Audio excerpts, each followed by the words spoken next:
आसपास समाज है, जिस समाज में हम रहते हैं, जब हम एडमिशन लेते हैं तो हमारे पेरेंट्स, हमारे घर के जितने भी सदस्य हैं वो हमें ये बोलते हैं, ये समाज को ये इंट्रोड्यूस करवाते हैं, भाई हमारा बच्चा वकील बन रहा है, वकालत की पढ़ाई कर रहा है। लोग आपको वकालत शुरू होने से पहले ही एडमिशन लेते, नमस्कार वकील साहब, नमस्कार वकील साहब, कैसे हैं वकील साहब, इन शब्दों का इस्तेमाल करने लगते हैं।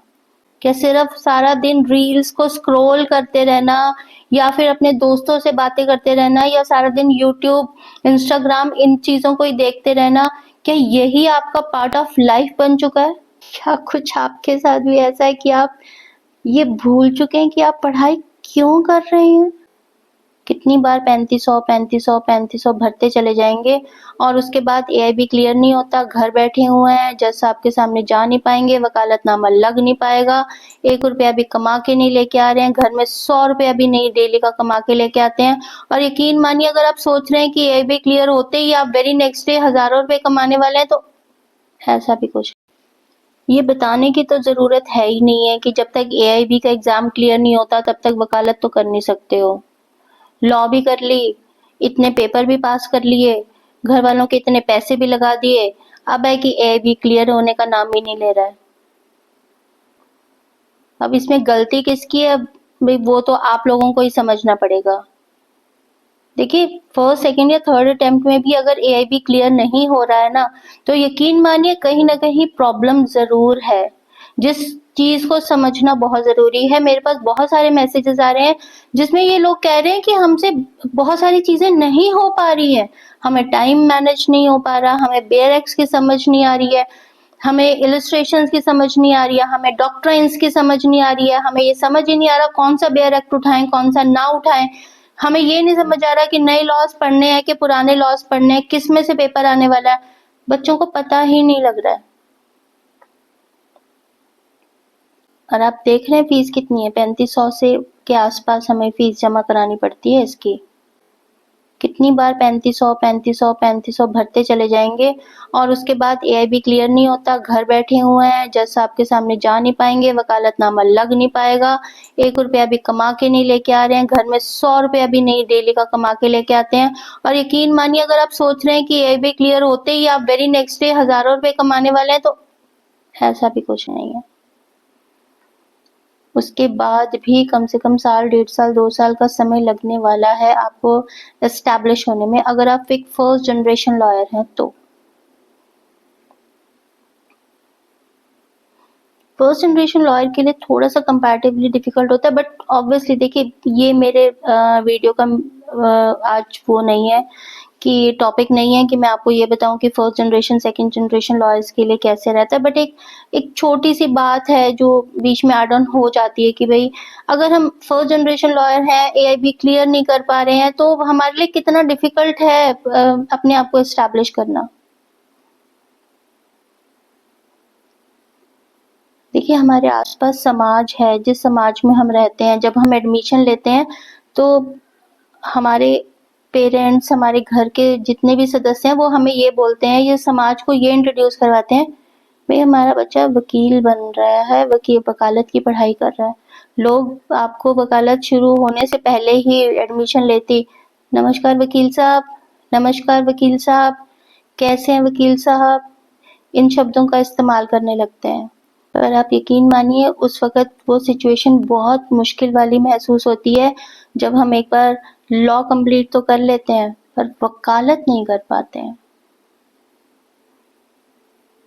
वो हरासमेंट, वो डिप्रेशन, आप समझ पा रहे हैं कि वो कितना डिप्रेस्ड वाली सिचुएशन हो सकती है कुछ लोगों के लिए जिन्होंने 2, 3, 4 अटेम्प्ट ऑलरेडी ऑप्ट कर चुके हैं, पर उसके बाद भी वो एआईबी का एग्जाम क्लियर नहीं कर पा रहे हैं। कितना मुश्किल हो सकता है उनके लिए।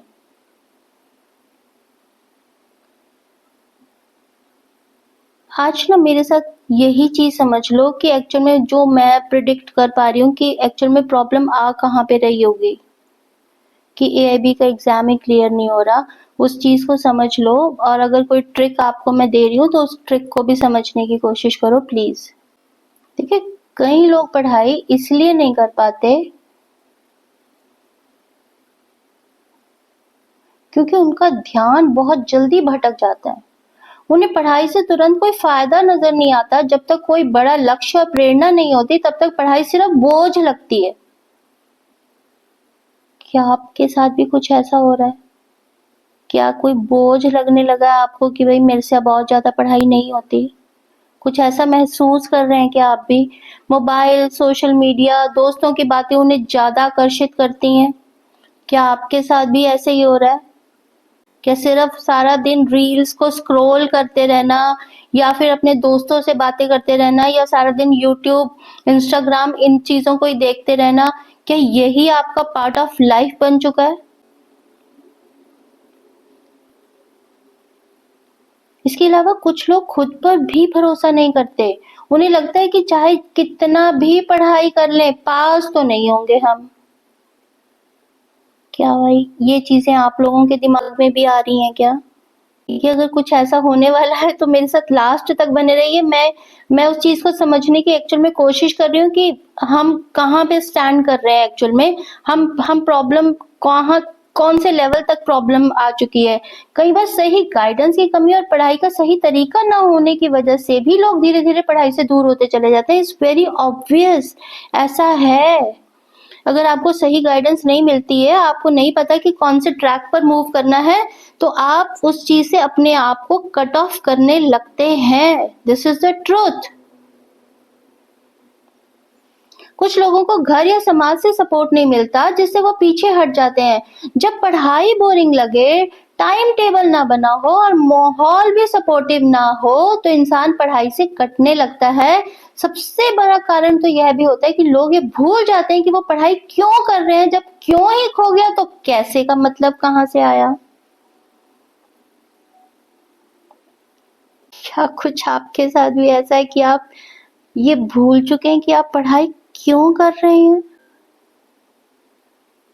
क्या मैं आपको याद करवाऊं कि आप पढ़ाई क्यों कर रहे हैं? आप पढ़ाई इसलिए कर रहे हैं क्योंकि आपको एक वकील बनना है।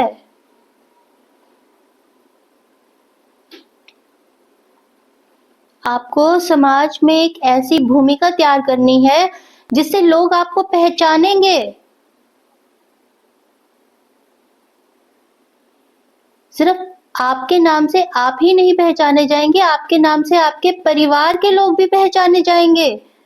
क्या ये क्यों शब्द मुझे आपको याद करवाना पड़ेगा कि एआईबी एग्जाम क्लियर क्यों करना है? अगर आप ये भूल चुके हैं तो मैं हर रोज आपको याद करवाऊंगी कि एआईबी का एग्जाम क्यों क्लियर करना है। कैसे क्लियर करना है तो मैं आपको बताती ही रहूंगी, पर क्यों क्लियर करना है ये भी आपको हर रोज बताऊंगी।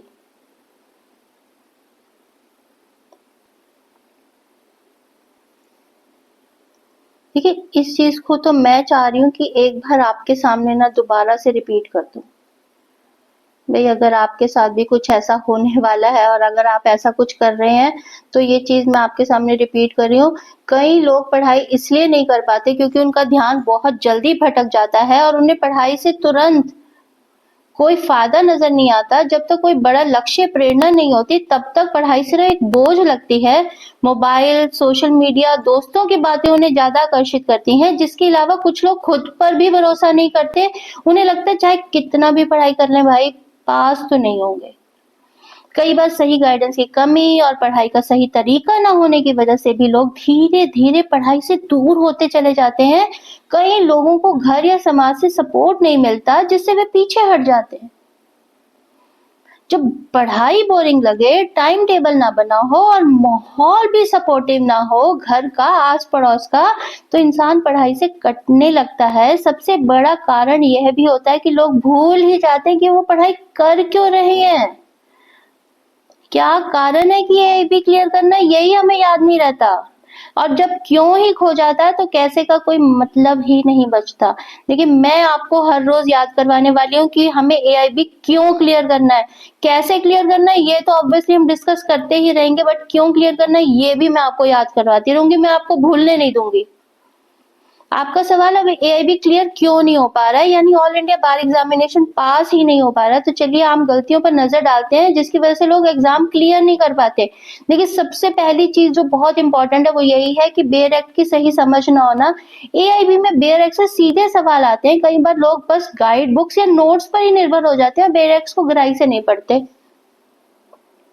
अगर आप भी कुछ ऐसा कर रहे हैं, कोई गाइड उठा रहे हैं, कोई नोट्स उठा रहे हैं और सोच रहे हैं कि चलो हम नोट्स को उठा के पढ़ लेते हैं और बेयर एक्ट को पढ़ने की जरूरत नहीं है, तो देखिए ये गलती अगर आप कर रहे हैं तो प्लीज इमीडिएटली इसको बंद कर दीजिए। अब आपको ऐसा कुछ भी नहीं करना है, मैं आपको ऐसा नहीं करने दूंगी। आपको मैं कोई गाइड नहीं पढ़ने दूंगी, कोई नोट्स नहीं पढ़ने दूंगी। इन केस एआईबी के एग्जाम की बात कर रहे हैं, हम लॉ रिलेटेड अभी कोई टॉपिक के ऊपर डिस्कशन नहीं कर रहे हैं। वहां पे आप क्या पढ़ते हैं क्या नहीं वो मुझे नहीं पता, बट अगर एआईबी के एग्जाम है तो आपको बेयर एक्ट को अच्छे से पढ़ना ही पड़ेगा।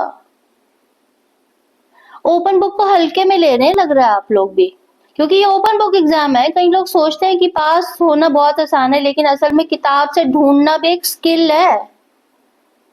अगर आप सोच रहे हैं कि भाई ठीक है जी ओपन बुक खोलेंगे, अगर without any tips and tricks हम लोग आराम से अपने आप ही ढूंढ लेंगे, तो ये भाई साहब अभी स्किल है।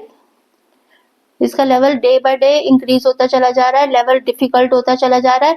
तो अगर ओपन बुक एग्जाम भी हो तो इतने अगर हल्के में ले रहे हो ना एआईबी को, तो एआईबी को हल्के में लेना बंद कर दीजिए प्लीज।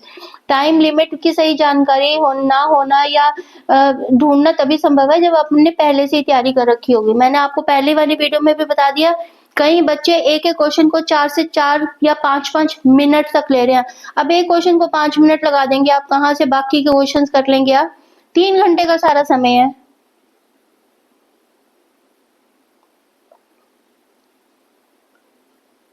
कहाँ से कर लेंगे आप? तो टाइम मैनेज तो नहीं होगा।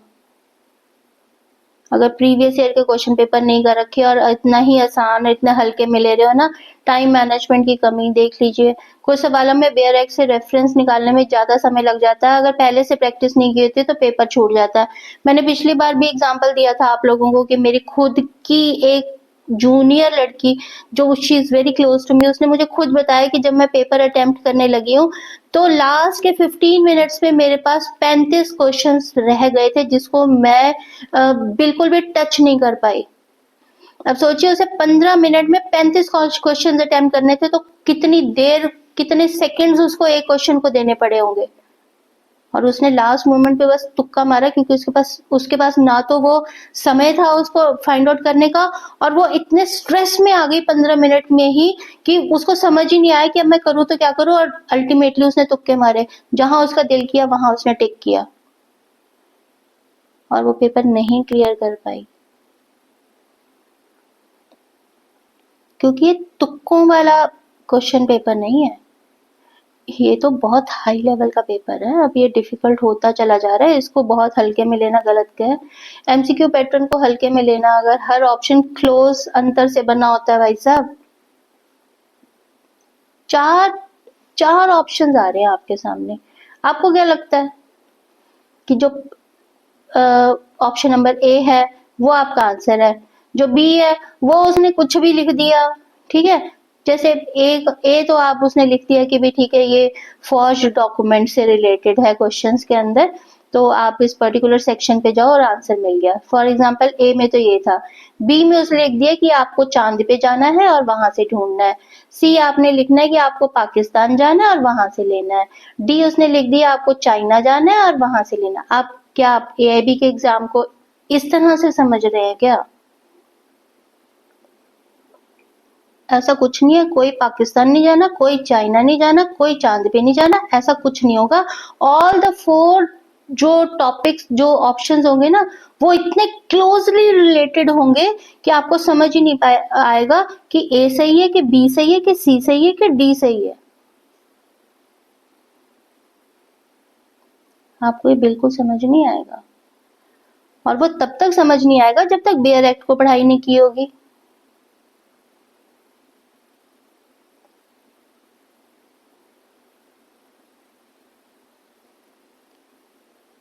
देखिए इस चीज को समझिए कि हर ऑप्शन बहुत क्लोजली रिलेटेड होता है।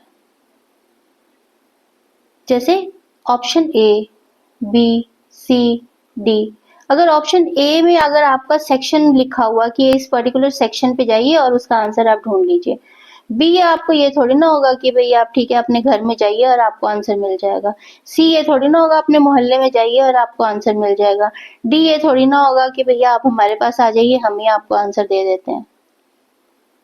तो आपको पता चल जाएगा भाई बी सी डी तो उन्होंने गलत होंगे, तो सेक्शन ए को फाइंड आउट कर देते हैं, सेक्शन ए ही आंसर होना चाहिए। ऐसे नहीं आता है। जो चारों सेक्शन है ना, ए बी सी डी, इन चारों सेक्शन के जो आंसर्स है ना वो इतने क्लोजली रिलेटेड होते हैं कि आपको समझ ही नहीं आता कि सिर्फ एक शब्द आगे पीछे कुछ कर दिया जिससे सारा सवाल ही ऐसा हो जाता है कि समझ ही नहीं आता कि एक्चुअल में आंसर है क्या।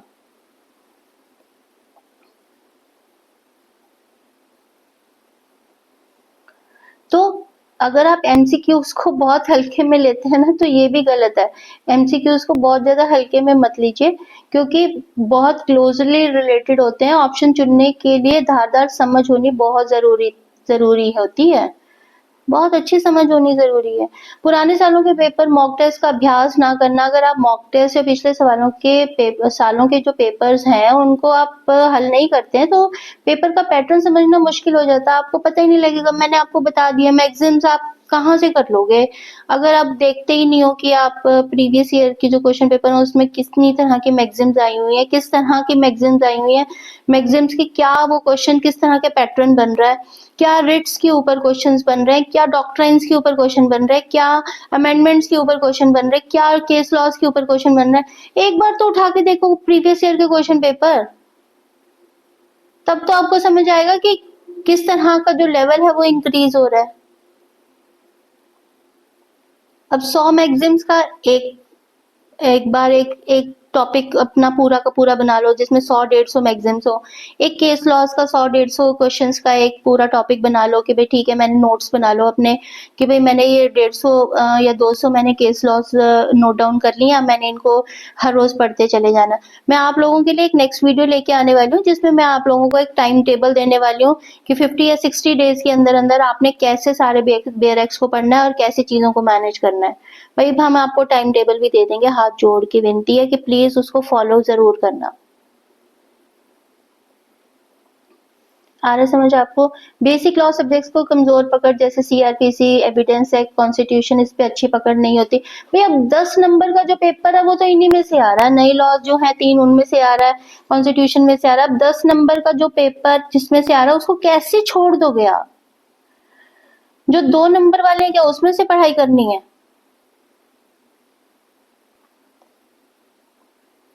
वकील साहब वकालतनामा तो तभी लगेगा जब हम एआईबी का एग्जाम क्लियर कर लेंगे और सारी दुनिया को पता है कि हमारा बेटा जो है वो एलएलबी कंप्लीट कर चुका है और वो वकालत की फील्ड में आ चुका होगा और वकील बन चुका होगा और वो थाउजेंड्स में अर्न कर रहा होगा और अपना रोल प्ले कर रहा होगा सोसाइटी के लिए, उसके बेस्ट करने के लिए, लोगों का अच्छा करने के लिए।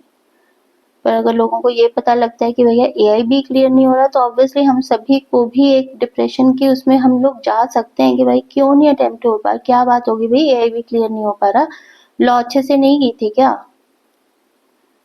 पर चलिए ये बातें नहीं है, बातें तो सिर्फ वही है जो समझने वाली है। वो सिर्फ इतना ही है कि भैया अगर किसी भी तरह से अपने आप के ऊपर कॉन्फिडेंस लूज कर रहे हो, ज्यादा सोशल मीडिया के ऊपर हो, सारा दिन रील्स को स्क्रॉल करते हो और ये भूल चुके हो कि एआईबी का एग्जाम क्लियर करना क्यों क्यों जरूरी है, कैसे की तो बात ही नहीं कर रहे, क्यों जरूरी है, क्या क्या फायदा होगा एआईबी का पेपर क्लियर करके? अगर ये भी भूल चुके हो तो डोंट यू वरी, हम हैमर करेंगे, डेली आपको याद करवाएंगे कि एआईबी का एग्जाम क्लियर करना क्यों जरूरी है।